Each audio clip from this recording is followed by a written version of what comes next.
Hello and welcome to a TED Talks watch party all about democracy. My name is Ike Ajuman. I'm on the social media team here at TED, and we are so excited to be sharing 4 TED Talks with you today on TED's YouTube. So before we get started, let us know in the chat where you're watching from. I'm here in New York City. Let's see where else other people are tuning in from. Another thing, we'll also have some of my colleagues in the comments. So if you have any questions, concerns, want to ask a question, feel free to ask them there, and some of my amazing colleagues will be able to answer them. So let's see where we have some people tuning in from. We have someone from San Antonio, Texas. Amazing. Let's see, where else? I think I saw someone from Indonesia. Hello, welcome. So happy to have everyone here for this amazing, hopefully amazing, TED Talks watch party all about democracy. We're seeing Las Vegas, Puerto Rico, Florida, Istanbul, Turkey. I was just there this summer.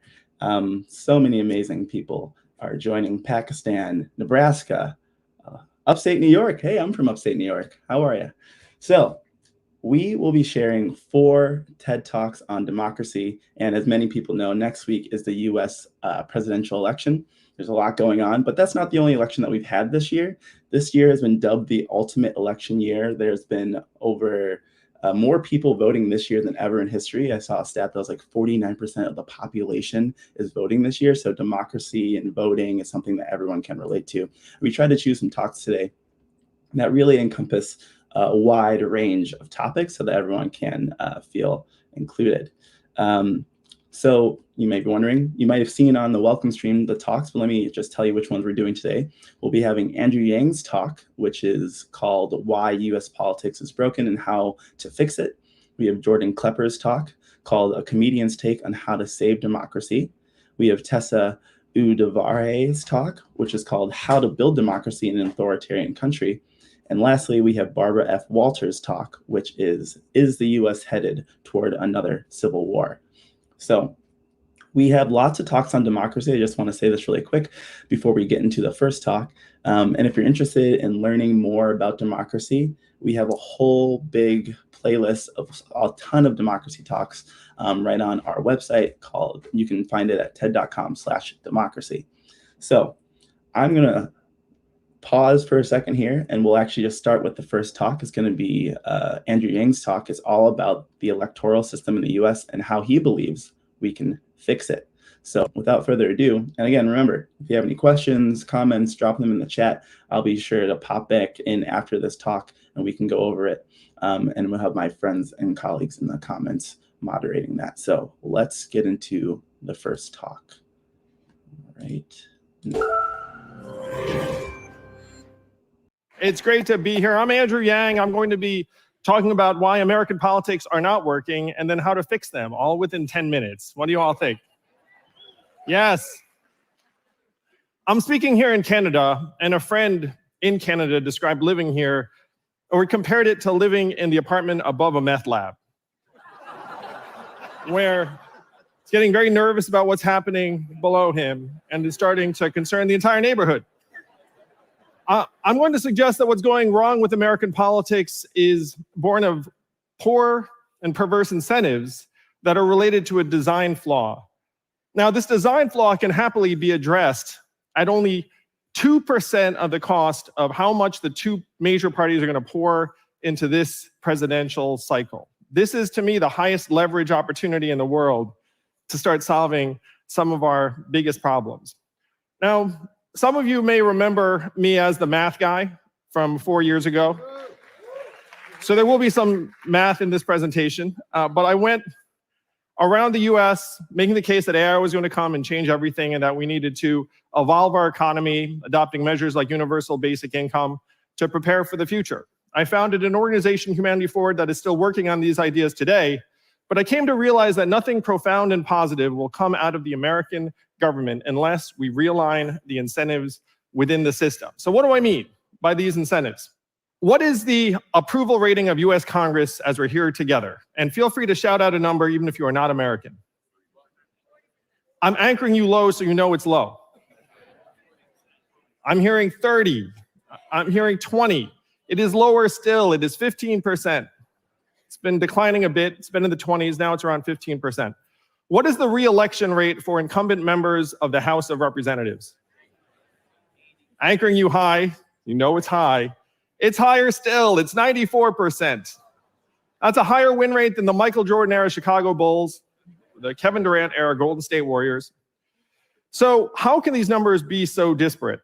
It turns out that 90% of the congressional districts in the United States are drawn to be either blue or red. And the Americans here know what I'm talking about. You know which party is going to represent you before a single vote is cast. So what people imagine is that our leaders have to make 51% of us happy in order to stay in office. The truth is that only about 10 to 12% of voters participate in these primaries. And these voters tend to include some of the most ideological or extreme of the bases of these parties. I have met many base voters, and let me just say they have, let's call them specific points of view. So how can you lose your job in this system if you essentially cannot lose the general election? You can expire. That's one possibility. But the other is that you get on the wrong side of these base voters. And there were 10 Republican House members who voted to impeach Donald Trump after January 6th. How many of them made it back through their primaries? 2. In a system where you have a 94% incumbent reelect rate, only 2 out of 10 Republicans made it back through the primaries if they ran afoul of their base. So the fiction that most Americans have been told is, look, our leaders have to make 51% of us happy. The reality is that they have to stay on the good side of approximately 10% of their party's base voters. So this tends to bring people a bit to the sides. It changes their incentives. This is one reason why America's political parties feel like they're not listening to a lot of the public. So you have the party primaries that are stretching us toward the extremes. Then you have our media organizations that are separating us into tribes and teams. You know which teams media you're watching at any moment. And then you have social media pouring gasoline on the whole thing. And if you had to put numbers on this, you can imagine the power of these forces, and they're getting stronger, not weaker. What do you all think? This is a reasonable summary? All right, so it's gotten to the point now where a US senator said this, said a problem is now worth more to us unaddressed than addressed. What happens if some brave legislators lean across the aisle and try to compromise and find a solution to a big, hairy problem? They worked with the enemy, they're ideologically impure, their base turns on them, and their job security goes down. What happens if they let the problem linger and fester? Nothing. They can raise money, they can get votes, they can get you mad, and they have a 94% reelection rate. So you can put any major problem in this bucket, and this is why it feels like we're not making meaningful progress. You could put immigration in there. You could put climate change in there. You could put AI in there. You could put poverty in there. So have I managed to depress you all in about 5 minutes? Believe it or not, I'm actually now going to get us all the way out of this in the next 5. There is a real solution to this situation, and I want to give credit to Catherine Gale and Michael Porter, who co-wrote the book, The Politics Industry, who make this case. So Alaska in 2020 changed its primary process to make it so that candidates run in one primary from any party, and then the winner is chosen via ranked choice voting. This is an Alaskan ballot, and you can choose up to 4 candidates, first, second, third, fourth choice. I'm going to take a couple minutes just to review for the non-Americans and maybe some Americans here how the primary process ordinarily works. So the way it works is that you have people running in each party, you have nominees who are chosen, and then the nominees run against each other, and the party that is dominant in that district wins. And as we saw, in 90% of the districts, you know which party is going to win that general election. In this new system in Alaska that was changed in 2020, now you have the top 4 candidates of any party get through to the general election, and then they are chosen via ranked choice voting, which we're going to go into an illustration of right now. So this change was made in 2020. It applied in 2022. How many of you have heard of Sarah Palin? Somehow worldwide.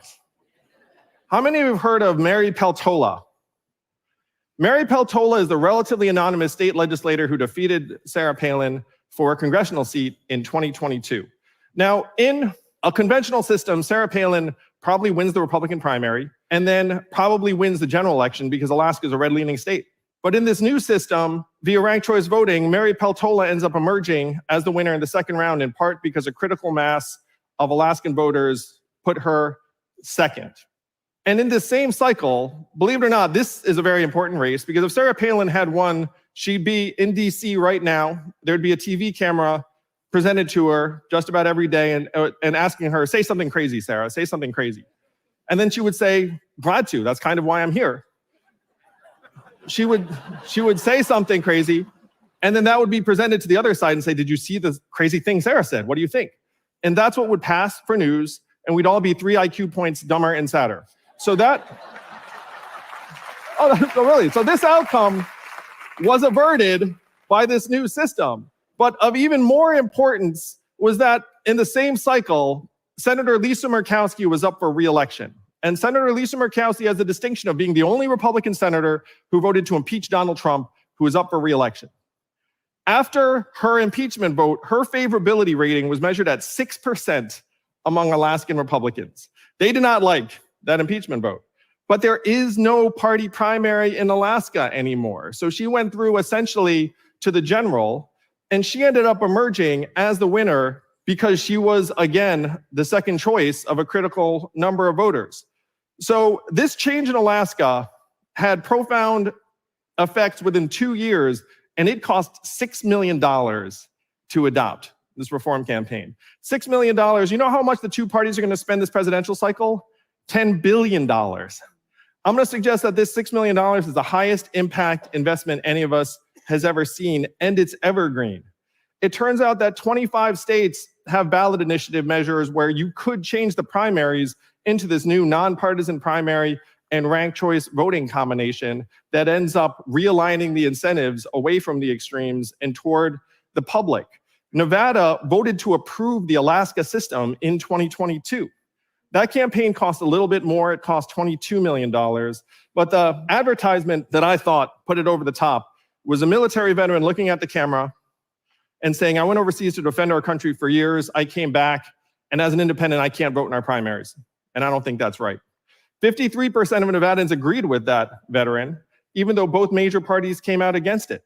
And in November, there are 5 more states that are considering a version of these reforms. I want you all to imagine 6, 8, 10 US senators who are all of a sudden freed of their party primary and a similar number of members of Congress. Do you think that would meaningfully rationalize American politics and change them for the better? That is the vision that is on the table right now. And the cost of this, if you were to adopt these reforms and try them in 10 states, not all of them would pass, maybe half of them would pass, but the total cost would be about $200 million, which is only 2% of the $10 billion that are going to be spent turning Americans against each other, making us hate and fear each other over the next number of months. How much should be spent realigning our incentives so that government actually works? So it's a political year. I know there's going to be a lot of energy in the air, but if you feel like you are forced to join one team or the other, I hope you'll consider joining Team Overhaul the Incentives. Because if enough of us join that team, then maybe America will start to feel a little bit more like one team again, and we can get to work solving the real problems of this era and build a future we can all be excited about. Thank you all. Thank you, Matt.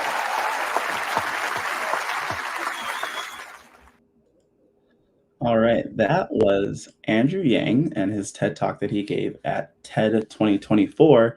For those who are just joining or maybe joined halfway through, this is a Democracy TED Talk watch party, and we're going to be showing you 4 different TED Talks that talk about democracy in many different formats that apply to the US election coming up, but also elections in countries around the world. So before we move on, I did want to ask a question to the chat. What's one thing you would like to change to improve democracy in your country or community? So feel free to drop that in the chat, and I'll be sure to shout some of those out while we set up for our next TED Talk. I think I see some of the answers trickling in. So let me just take a look-see here. I hope. A lot of people are saying they liked Andrew Yang's talk. They think it's pretty rational. We've got people that said this is a good idea. People that said this is a great idea. democratize the economy. Ranked transferable voting, that's interesting. Let's see, no electoral college, get rid of it. That's an interesting idea. National popular vote, someone says, okay. Very interesting stuff. So yeah, feel free to keep answering that question in the chat. The question for those who maybe just joined was, what's one thing you would like to change to improve democracy in your country or in your community? For more context, by the way, my name is Ike Yajavan. I'm on TED's social media team, and we're having a watch party. We're watching 4 talks. We just have 1. We have 3 to go.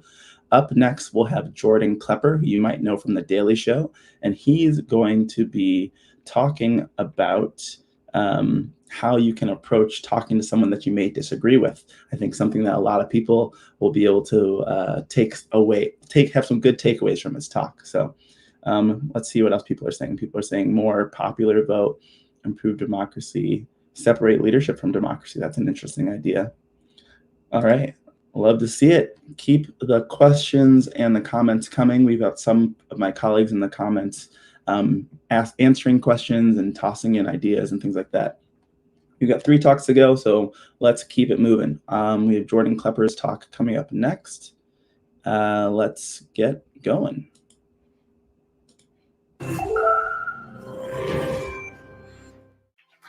When TED asked me to be a part of this democracy event, I was flattered.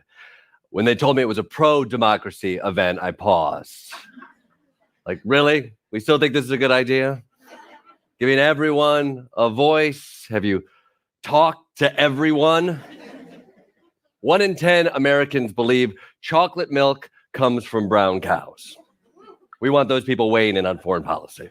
I guess if democracy is hearing from the voice of the people, consider me skeptical of that conversation. Because I think we're incapable of having it. Any conversation. And not just in America. Globally, we're tuning people out. Frankly, we're bad at talking to other people. Didn't always used to be this way. In the old days, it came naturally. We would talk to folks. We would negotiate over food or childcare, so your kid didn't get eaten by a bear or run off and invent fire. But since then, it's gotten harder, more difficult. Screens have placed an impediment between people and thought. Partisanship has made talking to someone outside of your own POV traumatic. Now, talking to somebody with a different point of view than yourself is to be avoided at all costs. It's like paying taxes. Like, you should do it, but if you can avoid it, it makes you smart. It's an awful time for conversations. So much so that even right now, I've opted for a lecture. I won't be taking questions. I find it easier to speak at you. So how do we get here? Well, as someone in their 40s, I'm legally obligated to point the finger at social media. The cultural conversations we have are dictated by the forums we have them in. And all of those forums, they just push us towards short, loud outbursts, maximum volume, short duration. Now, even right now, this TED Talk is only 7 minutes. I remember when TED Talks used to be 18 minutes long. Now you have to communicate the economics behind climate catastrophe and the time it takes for a potty break. Not great, guys. Not great. I remember the good old days when TED Talks used to be Theodore discussions. You know, a year from now, they're just going to be tease gifts. So, how do we get better at talking to one another? If democracy depends on discourse, on compromise, how do we have civil conversations? Well, the long answer is destroy the bias of social media and the cesspool of misinformation that is propagated by the entertainment machine that dominates our politics and discourse. I could tell you how to do that, but Ted only gave me 7 minutes. So, sorry. Maybe next time it would have cleared everything up. But in the 4 minutes, the 4 minutes we have left, I'll give you a few tips of what you can do now. So 3 tips for how to be slightly better at talking to a human you disagree with. 1, read a book. Easy. You know, you're not as smart as you think you are. Get inside the head of someone else. and make it a long book. We need to expand our attention beyond just TikToks. 2, travel. Mark Twain said it best, bias is reduced by travel. It's the easiest way. As a kid who grew up in Michigan, I hated Ohio. And then I traveled there. And you know what? I still hate Ohio. But now I know what Akron smells like. So I guess progress, I think. And 3, concede something. There's a biggie. Concession. You have to give something up. You're not as smart as you think you are. Concession is crucial to democracy. To concede comes from the Latin consensus, which means to find agreement. And if you challenge me on that, I would concede. Because I totally made that up. That's how this thing works, Even upstanding, charismatic people like myself are full of shit. Like many of us, I find my desire to be seen as smart outweighs my desire to shut up when I don't know what I'm talking about. It's hard for Americans to shut up when they don't know what they're talking about. When you make politics a sport, then everything becomes win or lose. Every conversation becomes a negotiation over field position. Our guards are up. We're defensive. We're afraid of getting punched in the face. We think our strongest weapon is our certainty. But the most relatable thing about us is our failure. Has no one here been to therapy? It's all there. And democracy in a bipartisan country is like a marriage. And in America, we are at the couples counseling phase. America, you've made some mistakes. Republicans, maybe vaccines aren't the work of the devil.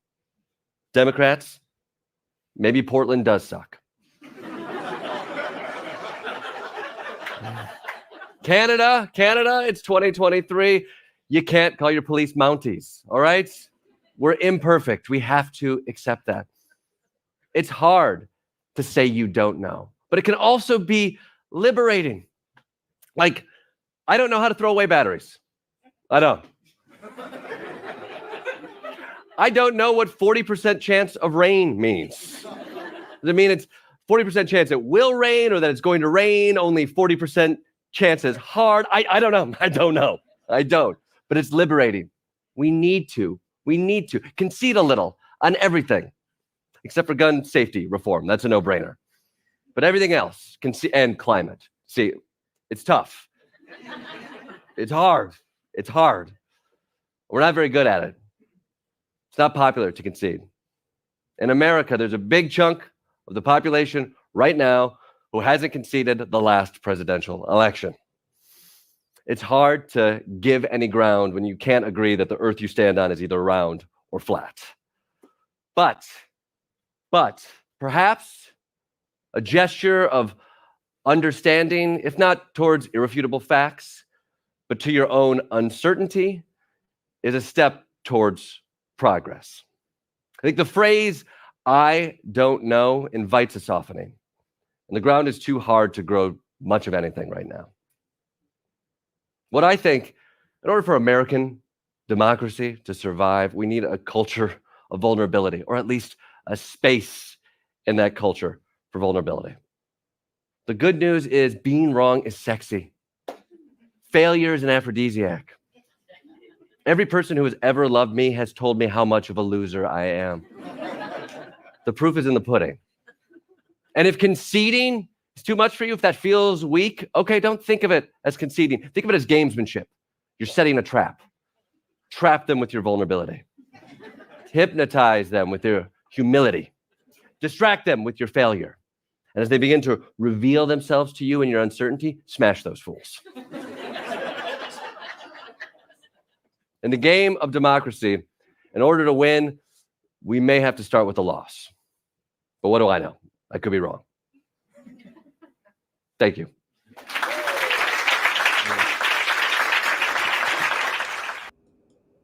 All right, that was talk number 2. That was Jordan Klepper's talk, all about how you can have conversations with people that you may disagree with. So I want to hear from you. In the chat, drop down your technique or your approach to how you deal with when you have to have a conversation with someone that you may not agree with. I think there's a lot of great tips in that talk. as he said, what did he say? That was really funny. Being wrong is sexy. I think that's something that we can all take to heart. So drop in the chat how you go about having conversations with people that you may disagree with. For those who are just joining us, this is a Democracy TED Talks watch party. We're showing you 4 TED Talks all about democracy that apply to both the US election and democracy and countries and politics all around the world. My name is Ike Ajuan. I'm on the social media team here at TED, and we are so excited that you're joining us. So let's take a look at the chat and see what people are saying. We've got someone saying, just speak respectively and listen. Great choice. Understanding is more important than agreement. That's a really good idea. We have someone who wants Andrew Yang to run again. Change the subject. That's one technique. I always listen to see where they're coming from, and if I'm like, okay, but I do not argue. That's a good tip. Let's see what else we have. Saying someone said to vote, and that's something that we can all agree with. Everyone should vote in the U.S. election next week and any other elections that you might be coming upon soon.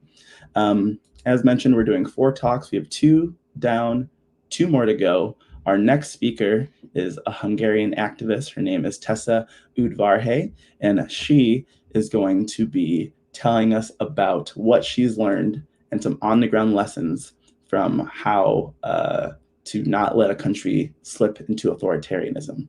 At the end of that talk, there'll actually be a little Q&A also with one of my other colleagues, Chloe Shawshaw Brooks, so we'll include that as well.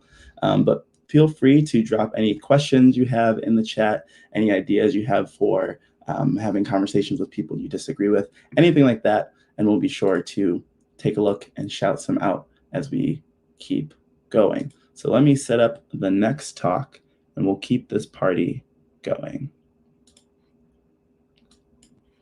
All right. Also, if you're enjoying this, let us know, because we can do more of these watch parties. It's kind of a nice way to break up the day. We just watch a couple TED Talks, have some conversation with people that are also interested in these things. So make sure to let us know if you're enjoying this, and we'll be sure to do more of them. But without further ado, let's go to Tessa Udvarhely. What does living in an authoritarian country and the frog have in common? I'm sure you've heard about the metaphor of the boiling frog that gets slowly cooked until it dies without even noticing. Well, this is what Hungary has felt like for the past 13 years. After 40 years of state socialism, we started out with a lukewarm democracy in the 1990s. It was not a democratic paradise, but it was a more or less functioning democracy. In 2010, a right-wing government came to power, and they have been elected 3 more times since then. This government has taken the most dangerous aspects of our culture and made them the main pillars of their politics. Nationalism, racism, homophobia, a disdain for poor people, and a general fear and suspicion of others. Today, Hungary is in the gray zone between a dictatorship and a democracy. This did not happen overnight. The heat was turned up under us slowly, but with a very firm hand. I can't count how many times I have heard people say, they will not go that far. This will never happen. We said this before they made homelessness a crime in the Constitution. We said this before they passed one of the most anti-worker labor laws of Europe, nicknamed the Slave Law, which allows an extreme exploitation of workers. We said this before they turned our LGBTQ friends and family into internal enemies, reduced same-sex couples to second-class citizens, and banned sexual education from schools in the name of protecting children from pedophilia. And we also said this before they fired, censored, and intimidated teachers for telling the truth about their wages and working conditions, and tear-gassed high school students for protesting for quality education. But in the end, all of these things and many more have all happened. Hungary is not the worst country in the world. It's a member of the European Union. It's considered a high-income economy. It has regular elections, and it still has some independent media. But it's definitely authoritarian when it comes to how the government relates to the people and how most people relate to the government. A lot of people give up and leave our country, not only for economic, but also for political reasons. I also often get the question, why are you still here? But my answer is very easy. This is my home. This is where I belong. This is where I was fighting for social justice and democracy before this regime came to power, and this is where I will continue to work for the very same things after they are long gone. If you ask government propaganda about me, I'm a public enemy and a foreign agent who is trying to destroy Hungary. This is why they have been harassing, smearing, and targeting me over the past 10 years. If you ask me about the government, they are a bump in the road, a Himalaya-sized bump, but one that we will definitely overcome. And I want to stop for a moment here. I'm not talking about my country to make you feel sorry for us. Instead, I would like you to think about the place where you live. Do you have a say in how things are happening there? Do you feel you have power? And I'm not asking you if you can vote or if you have a constitution, because we have both and we still don't have democracy. What I'm asking you is whether it's ever possible to achieve change from below. Democracy is not a noun, but a verb. It only exists if we do it. This is the slogan of the School of Public Life, an activist school that I co-founded. In this school, we believe that democracy is not about consent, but about dissent. It's not about being a big, happy family where everyone loves and agrees with each other. If there is conflict, struggle, and change, there's a space for democracy to exist. It's always in the making, and we are the ones making it. When I go abroad and tell people that I'm from Hungary, I get some sad looks and a question. Oh, what's the name of your dictator again?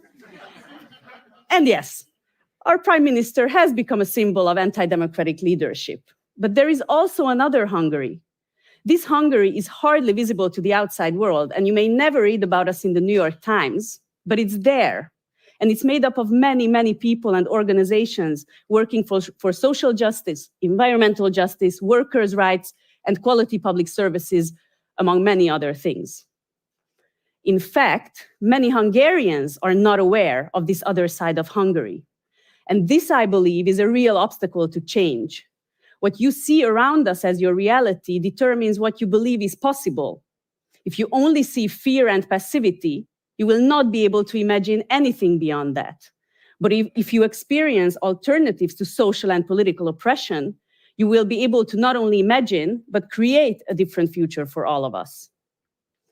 Let me give you an example of this other Hungary that's especially close to my heart.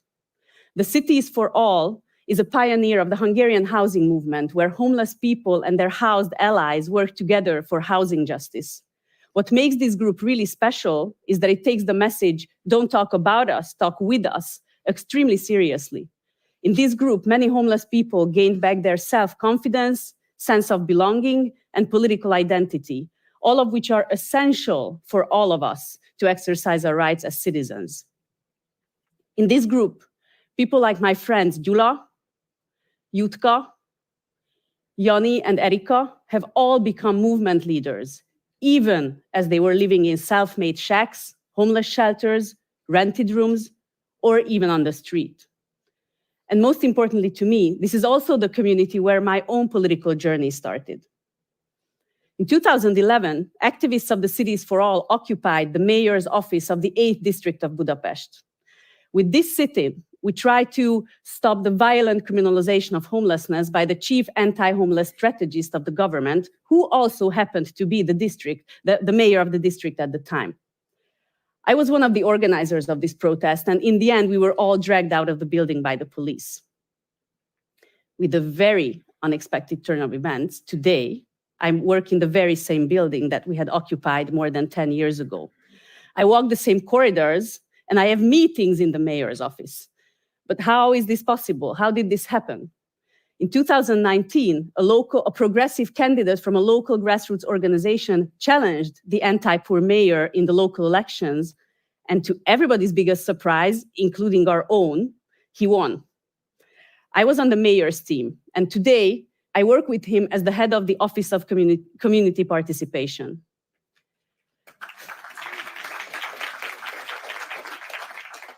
The mission of this office is to create a new relationship between the municipality and local residents, a relationship based on mutual trust, power sharing, and respect.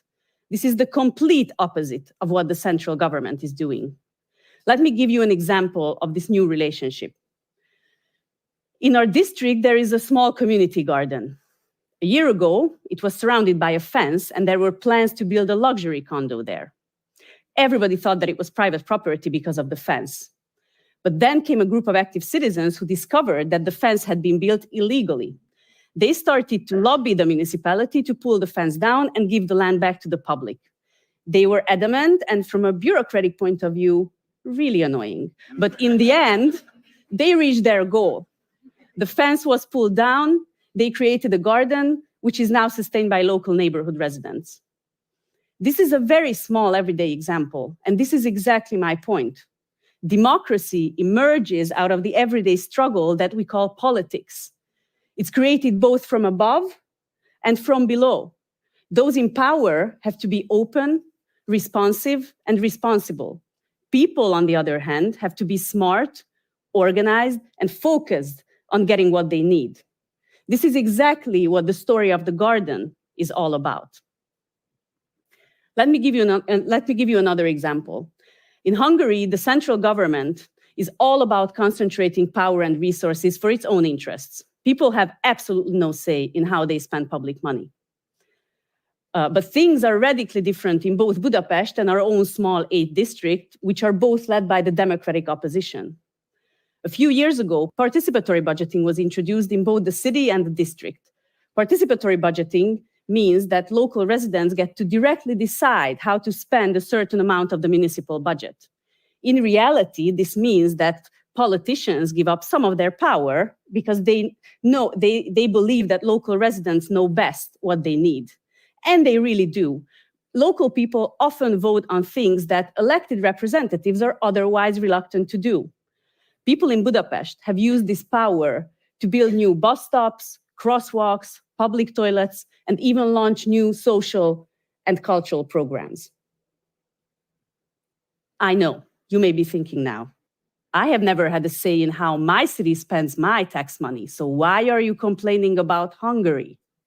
But remember, I'm showing you a small island of freedom in the middle of a country with less and less political oxygen to breathe.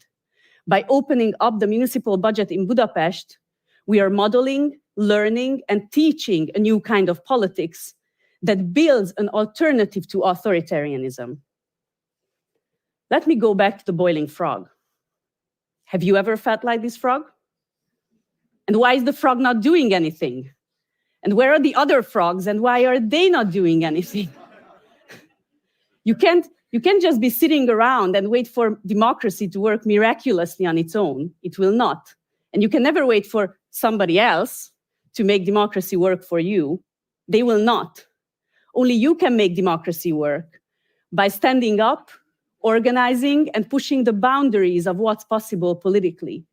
Just like we Hungarians have to fight for our own freedom and rebuild our own democracy, you all have to do the same, no matter where in the world you are sitting in lukewarm or even boiling water. Enjoy your democracy when you have it, but don't ever get too comfortable with it. Remember the frog, and never take the temperature of the water for granted. Thank you. Tessa, thank you for that beautiful, powerful talk. I have one follow-up question for you. There is a sentiment in your talk that I really love that's shared by others here today. This idea, actually, I'll quote you. You said, if you ask me about the government, they are a bump in the road, a Himalaya-sized bump, but one we will definitely overcome. I'm wondering how you keep that sentiment alive and how that affects your activism. Mm-hmm. Yeah, so I think one of the most dangerous forms of oppression is when they oppress your imagination, when you are not able to imagine anything beyond what's actually happening to you. And one of my missions, I think, in life is, well, I have a really strong personal and political imagination. So one of the missions in my life is to try to teach other people to acquire this ability to imagine that things can be different. And for example, we do this by trying to show Hungarians that they have a really rich history of social movements, that change was actually brought about in Hungary through social movements. And we are also helping people through our political work and education work. We are trying to show them a different version of what's possible and helping them to inhabit the space that exists between what is now and what could be, and trying to teach them the way to get there. That's really amazing. Thank you so much for your talk. Thank you. Thank you. All right, that was talk number 3 of our 4 talks during this TED Talks watch party. For those who are just joining or joined in the middle of that, we are watching 4 talks all about democracy ahead of the US presidential election next week. My name is Ike. I'm on TED's social media team. We have 1 more talk to go, but before we get there, I did want to do a quick shout out to TED membership. That is our new-ish, it's been around for a few years now, membership, where it allows you to support TED's nonprofit mission by donating an amount that you feel comfortable with. You can also, if you get to a certain amount, you'll get a free tote bag, which is very exciting. One of the many benefits that you get with being a TED member is you get events like this, but actually with the speakers. So if you're enjoying this watch party, think about this, but an exclusive event where you have one of our amazing TED curators in conversation with the actual speaker. They'll give a little talk, and then you'll get to do a live Q&A with that speaker. And those are what our TED membership events are like. So if that sounds interesting to you, feel free to check out TED.com/membership, and you can help support our nonprofit mission, which we obviously would very much appreciate. So our last talk is from former CIA task force person, a political scientist, Barbara F. Walter, and she's going to be talking about how we can avoid potential civil war. And it's a really fascinating talk. I'm really excited to show you. Again, feel free to drop any comments or questions in the chat. I'll be taking a look, and I have some colleagues that are also keeping an eye on the chat as well. So let me set up this next talk. Or if you have any questions about TED membership, feel free to drop them in there as well, and we'll be sure to answer them. But for now, let me queue up our next talk from Barbara F. Walter. And it's called, "Is the US Headed Toward Another Civil War?" So without further ado, let's get into it. I'm going to talk about a threat that most people don't want to think about. It's too frightening, and it doesn't seem real. That threat is civil war. Since 1946, over 250 civil wars have broken out, and that number continues to increase. There are now almost 50% more civil wars than there were in 2001. I've been studying civil wars for over 30 years. I've interviewed members of Hamas in the West Bank, ex-Sinn Féin members in Northern Ireland, former members of the FARC in Colombia.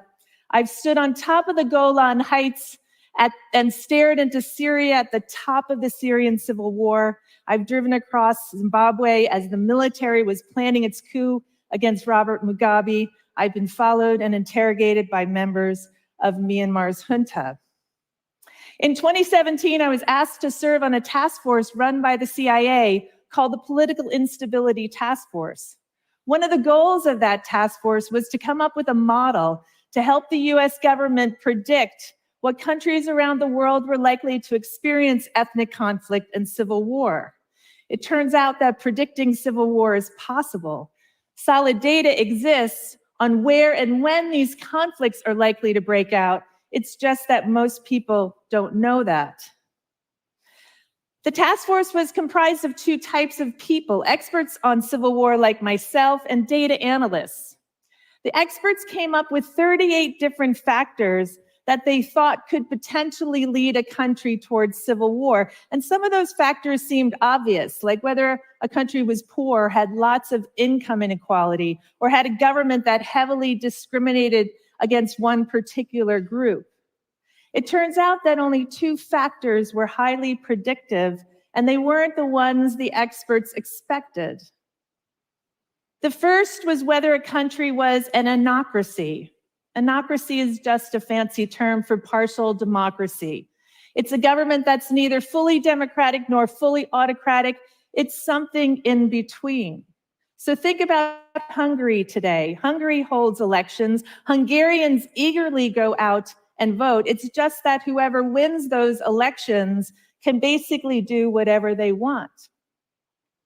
The second factor was whether citizens in these anocracies had formed political parties around identity rather than ideology.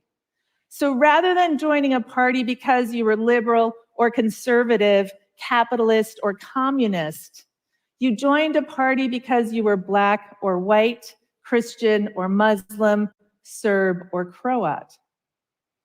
If a country had these two features, the task force considered it at high risk of political violence and put it on a watch list.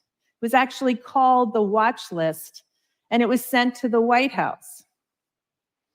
So here I was sitting in a hotel conference room in suburban Virginia 4 times a year with a room full of really smart people. And we talked about countries in Africa, the Middle East, Central Asia, but we never ever talked about the United States.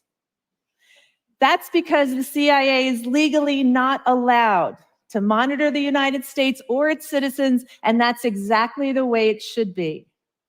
But I was a private citizen, and I had this information, and I could see that both of these factors were emerging in my own country, and they were emerging at a surprisingly fast rate.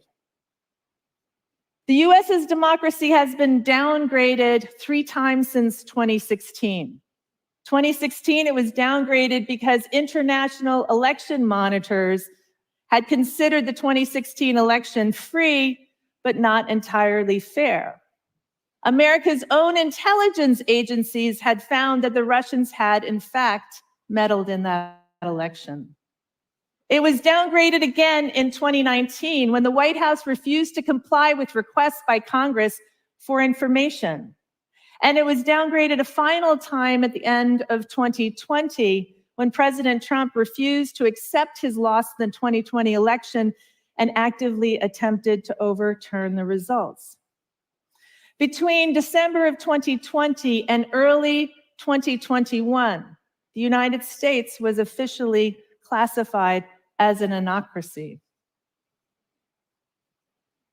If the task force had been allowed to monitor and study the United States, it likely would have considered it at high risk of political instability and political violence in December of 2020, just a few weeks before the January 6th insurrection, and it likely would have put the United States on the watch list.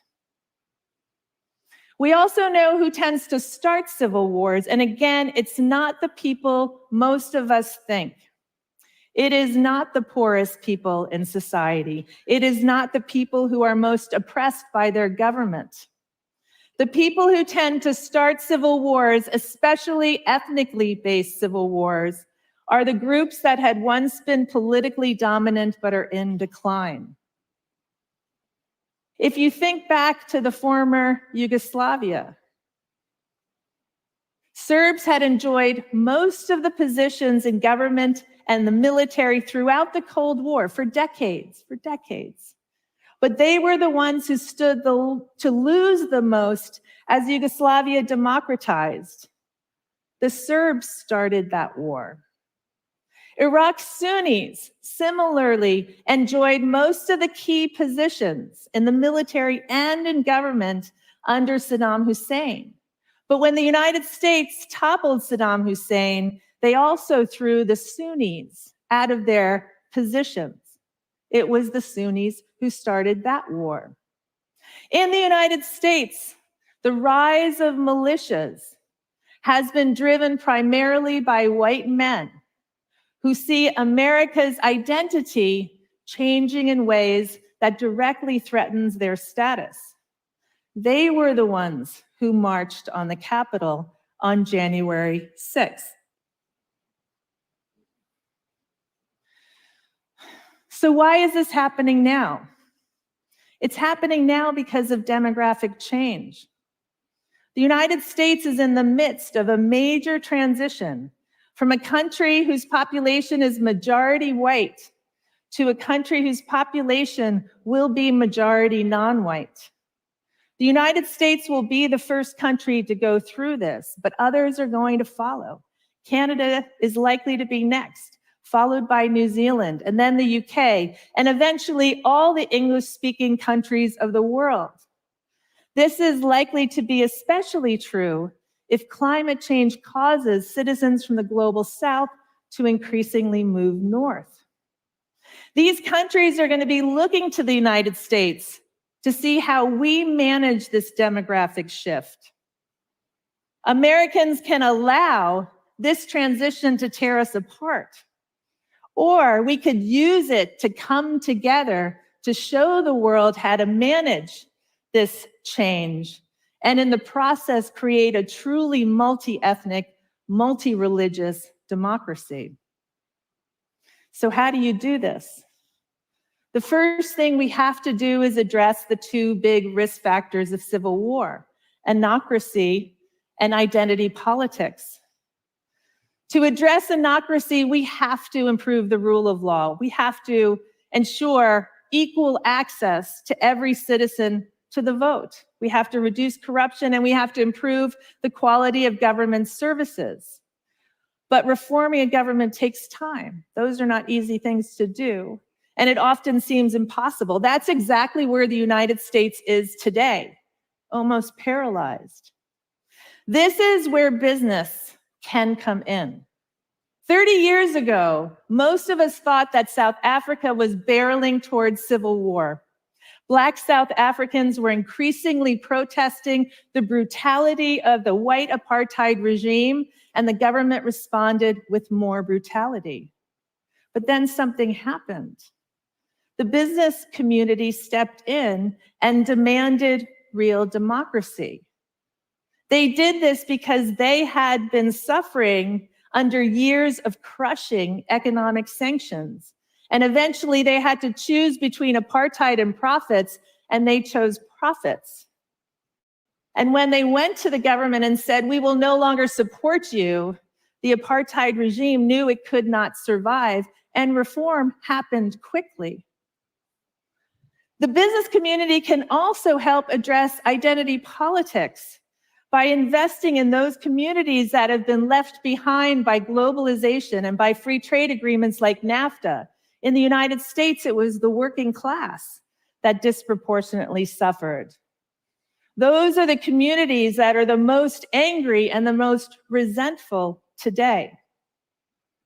Businesses can invest in better healthcare, better education, and a higher minimum wage so that they create a group of people who are hopeful about the future and less vulnerable to the calls by extremists to burn the system down.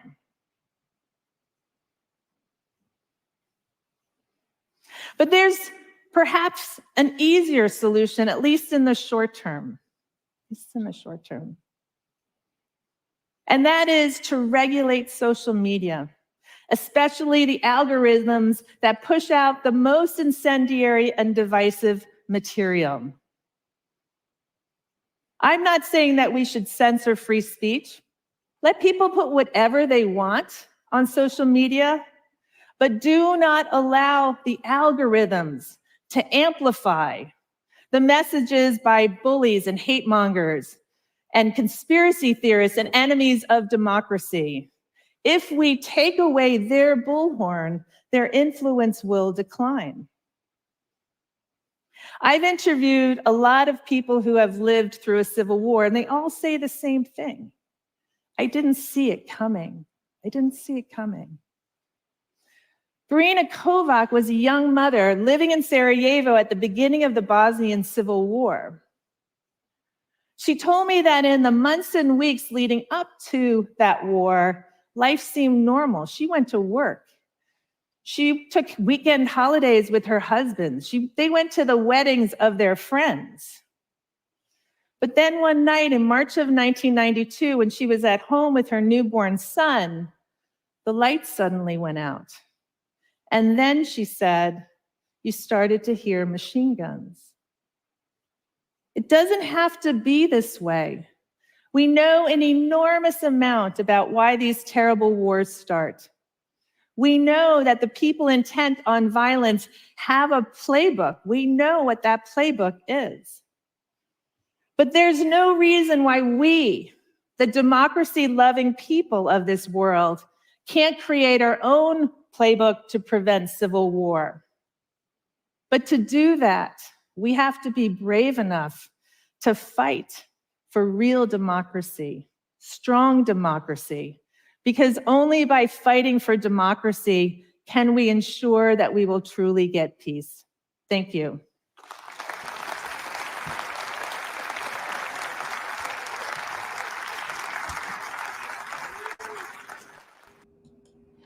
All right, that brings us to the end of our Democracy TED Talks watch party. Let me know in the chat if you enjoyed this format. We can do a lot more of these. There's lots of topics we could cover, and hanging out and watching TED Talks with people that also are lifelong learners can be very fun. For those who maybe just joined, we watched 4 TED Talks on democracy. We watched a talk from Andrew Yang, Jordan Klepper, Tessa Udvarhe, and lastly, Barbara F. Walter. If you're interested in watching any of those talks, you can find them here on YouTube or on TED.com.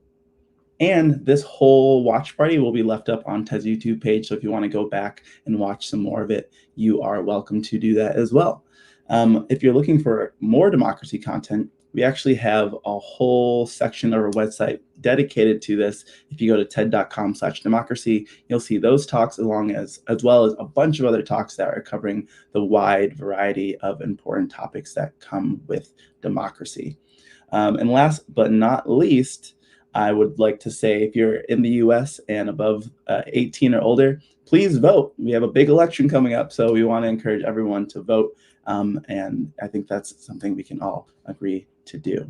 So thank you for joining. My name is Ike. I'm on the social media team here at TED. This has been very fun. Let us know in the comments what other questions you have. We'll be sure to try to answer as many of them as we can. Thank you so much and have an amazing day.